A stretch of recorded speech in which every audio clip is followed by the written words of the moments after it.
Voltamos com Manhã Diversa, agora são 11 horas e 17 minutos. Roberto, uma perguntinha básica para você nessa volta de intervalo. Você tem medo de quê? Medo eu tenho de um monte de coisa, mas como eu sei que o nosso assunto é fobia, eu acho que se fosse para eu falar, eu tenho de besouro. Se um besouro tá no mesmo ambiente que eu fico doido. Besouro, bruxa, grilo, então acho que esses bichos assim meio desesperados, eu fico desesperada também. E você? Mas você chega a ser assim um pânico ou Pânico é só total. um medo? Pânico total. Eu acho que nesse nível eu não tenho nada, não. Eu tenho, como você falou, eu tenho medo de várias coisas. Por exemplo, uma coisa que eu sonho muito com ela é que tem gente entrando na minha casa, mas não chega a ser uma fobia, é só um medo que eu tenho, que é meio recorrente, assim. Mas eu acho que fobia, assim, realmente, de ter essa reação visceral com alguma coisa, eu não tenho não, viu? E a gente fica na dúvida até onde é uma fobia, até onde é medo. E para explicar então pra gente, quando um medo sai do controle e passa a ser uma fobia, tá aqui com a gente o psicólogo Wagner Lima. Então, Wagner, um prazer te receber aqui hoje. Prazer é todo meu. Bom dia, Mariano. Bom dia, Roberta. E para a gente começar, então, vamos explicar, né? O que seria, então, caracterizado como fobia? Fobia é um transtorno de ansiedade que é caracterizado pelo medo intenso. Por exemplo, no caso do besouro. O besouro ele não representa um perigo real, mas mesmo assim a reação de quem tem uma fobia é como se fosse um medo real. Então é caracterizado pelo um medo muito exagerado e desproporcional ao estímulo ali que está causando essa fobia. Então como que a gente diferencia a fobia de um medo comum?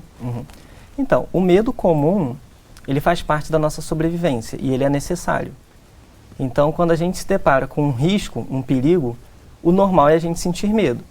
E esse medo vai fazer com que a gente tenha uma reação de fuga ou de luta. E isso é bom, tá? Aí quando isso se torna uma fobia? Quando não existe esse risco de verdade. Por exemplo, um besouro. Para quem não tem fobia, tá ali, a pessoa tá aqui, não tem problema nenhum. Não incomoda ela.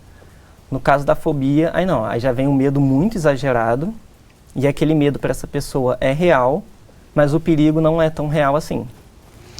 E eu falei da minha fobia aqui, mas quais são as fobias mais comuns que a gente pode ver aí entre as pessoas?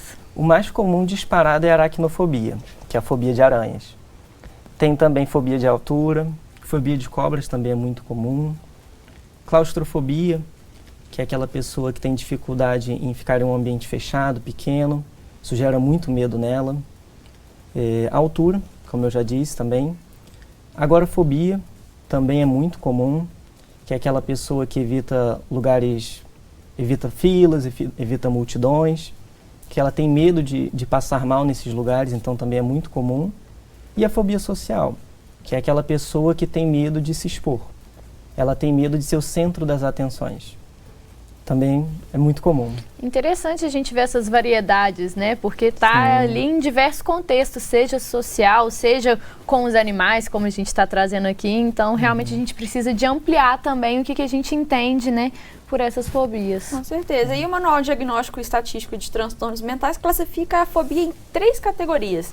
Quais que são essas categorias? Agorafobia, como eu falei, fobia social e fobias específicas. Que aí entra fobias de animais, insetos, entra também a fobia de agulhas, seringas e sangue. E as fobias, elas geralmente vêm acompanhadas com sintomas. Quais são os principais? Um medo muito exagerado, e com esse medo tem taquicardia, sudorese, suor. Dependendo do nível desse objeto fóbico que a pessoa tem o medo, ela pode até desmaiar. Por exemplo, seringa. Tem gente que vai vacinar e ela desmaia ali. Tanto é o medo dela. Então esses normalmente são os sintomas mais comuns. Eu já experimentei, tinha uma amiga minha de adolescência que tinha aracnofobia. E aí ela foi na minha casa uma vez, e era na época de Halloween, aí tem aquelas aranhazinhas de plástico que o pessoal usa para decoração. Sim. Tinha uma em cima da mesa. E ela paralisou, ela ficou toda tensa, assim, eu não entendi o que estava acontecendo, porque eu não vi que tinha um negócio lá em cima da mesa, né? Então foi uma situação complicada. Eu vi essa reação, eu nunca tinha visto, né? Uma pessoa realmente entrar, não era nem uma aranha de verdade, né? Entrar num estado completamente de paralisia, só de bater o olho naquele objeto, naquele brinquedo, né? Sim, exatamente, isso acontece muito. Acontece até de ter medo através da televisão.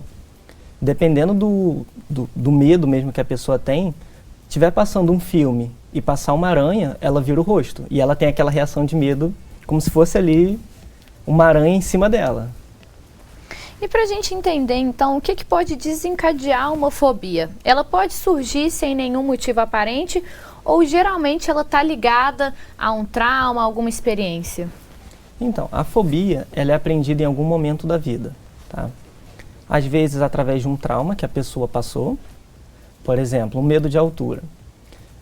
Não sei se vocês já viram, criança às vezes está num lugar mais alto ali e quando ela olha para baixo, alguém vem por trás e faz aquelas brincadeiras, assim, de empurrar. Aquilo ali pode gerar uma fobia. E através da observação também. Por exemplo, uma criança, e ela tem uma mãe ou um pai que tem fobia de lagartixa. Num primeiro momento, ela pode brincar com a lagartixa e não ter medo nenhum.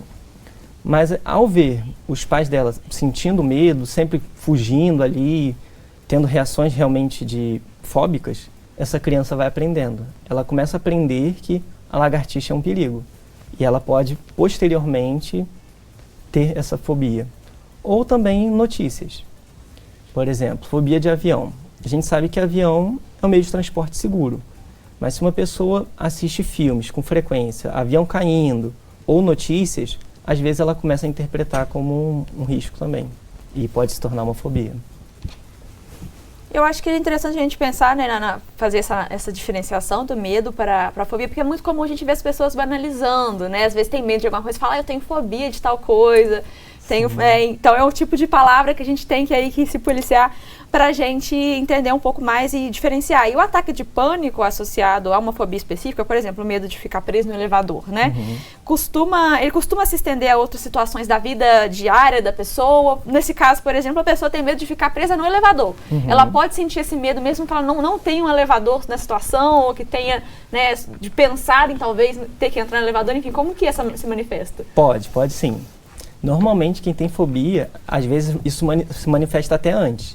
Então, se ela tiver que ir num lugar e ela sabe que vai ter um elevador, ela já fica ansiosa, já fica muito ansiosa. Então, ela já sente até medo antecipadamente. E com o tempo, isso pode acabar se estendendo para outras coisas parecidas.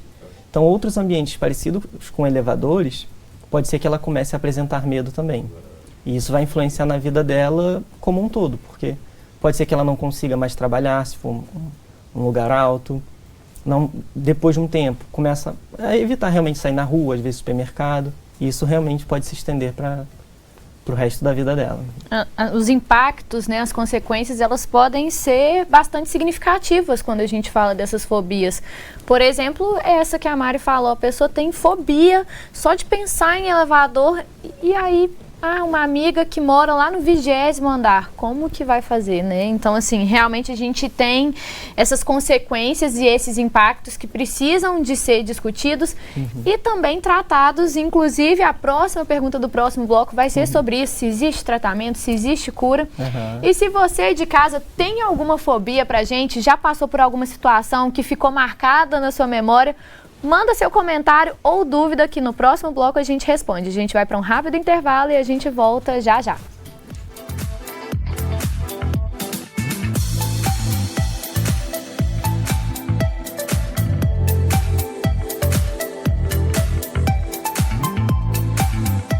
Para você que está chegando agora, acabou de ligar a TV, aqui no Manhã Diversa hoje, no nosso programa, a gente está conversando sobre... A gente está recebendo o psicólogo Wagner Lima, que está batendo um bate-papo com a gente sobre fobias, né? E a gente falou um pouco no bloco anterior sobre a diferença entre medo e fobia, quais podem ser aí os sinais, né? Quando a pessoa está diante dessa coisa que ela tem, essa fobia, né? O que pode acontecer, alguns prejuízos que você pode trazer para a vida dessa pessoa. E agora a gente vai entender um pouco mais sobre tratamento. Mais uma vez, seja muito obrigada, seja muito bem-vindo, muito obrigada por ter vindo aqui no Manhã Diversa, conversar com a gente sobre isso.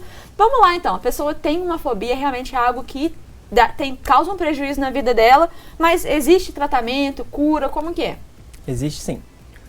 O melhor tratamento hoje é terapia cognitiva comportamental. E esse tratamento, ele consiste, uma das principais técnicas é de sensibilização sistemática, que é uma técnica de exposição. Então muita gente, quando eu falo isso, fica um pouco assim surpresa, mas é esse formato. Então, você vai apresentar à pessoa aquele estímulo fóbico dela, só que devagar, de uma forma bem gradual. Por exemplo, uma pessoa que tem fobia de dirigir. Então, ela não consegue dirigir. Como é que seria essa técnica? Primeiro dia, você coloca ela no carro, ela liga o carro, brinca com a buzina, troca a marcha com o carro parado. Segundo dia, ela faz a baliza. Terceiro dia, ela dá a volta na rua. Quarto dia, dá uma volta maior. Isso sempre com alguém do lado, trazendo confiança. E depois ela começa sozinha. Então, assim, é gradual. É uma exposição gradual ao estímulo fóbico. E o resultado da terapia pode ter 3 resultados, tá? O primeiro é a pessoa que vai superar, e vai superar, assim, muito, muito bem, de lidar bem com aquilo que incomodava ela. A segunda pessoa, ela vai se tornar funcional. Por exemplo, se for um medo de lagartixa, ela vai ter uma lagartixa perto dela, ela não vai se tornar amiga, ela não vai pegar, mas está ali e não vai incomodar ela tanto. E uma terceira pessoa que não vai ter essa melhora, seja porque não fez os deveres de casa, de se expor gradualmente, ou porque realmente abandonou a terapia. Insetos, como a gente disse, geralmente causam aversão e as pessoas ficam atônitas.